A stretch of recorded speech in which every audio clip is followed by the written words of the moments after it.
Brandon Harris of Miami, Florida, also had a very nice day. Great day. Also, I agree with Brandon Harris. I mean, it's not what I heard, it's what I saw with my own eyes. Right. This guy's footwork is unbelievable. He was slow, he was patient, he was calm. He came out his breaks with explosion. Then his hand and eye coordination was impeccable. The guy had a great day. I get on the edge when people start, talking about things like that. You're not the biggest guy. How are you going to cover those big receivers? I'll practice that part of the game. I've faced bigger receivers all my life. I've always been considered a smaller player, but yet year in and year out, I've always been able to be productive in my position, no matter who I was covering and things like that. I learned from my mistakes, and when I'm going against the bigger guys, obviously it's a different technique than when you're playing the small, quicker guys in the slot. So it's definitely a bit of transition, but it's not something that's new to me. Coming from an area where I always had to up my game no matter what level I played on.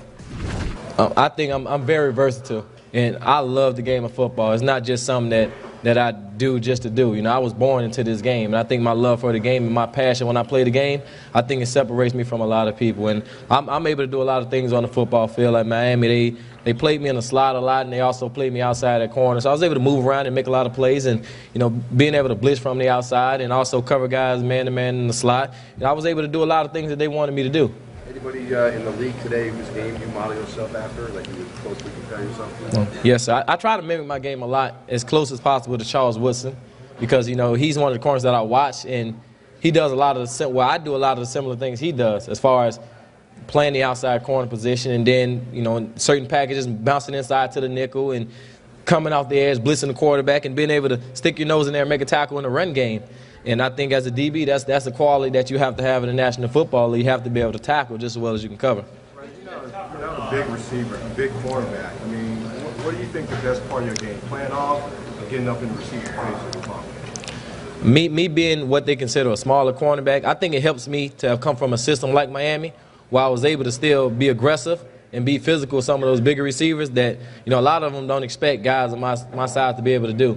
And I'm very quick in coverage, and I can run with the best of them, but when I'm able to use my feet work at the line and put my hands on guys, that's something that a lot of guys are impressed by when they see me do that, being, I'm not, 6 foot or 6'1" and anything like that. And it just prepared me a long ways in the game of football, playing against a lot of those bigger receivers as I grew up in the ranks.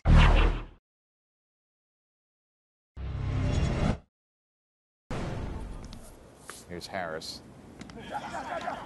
Good transition. He has great hands, man. His hands are soft.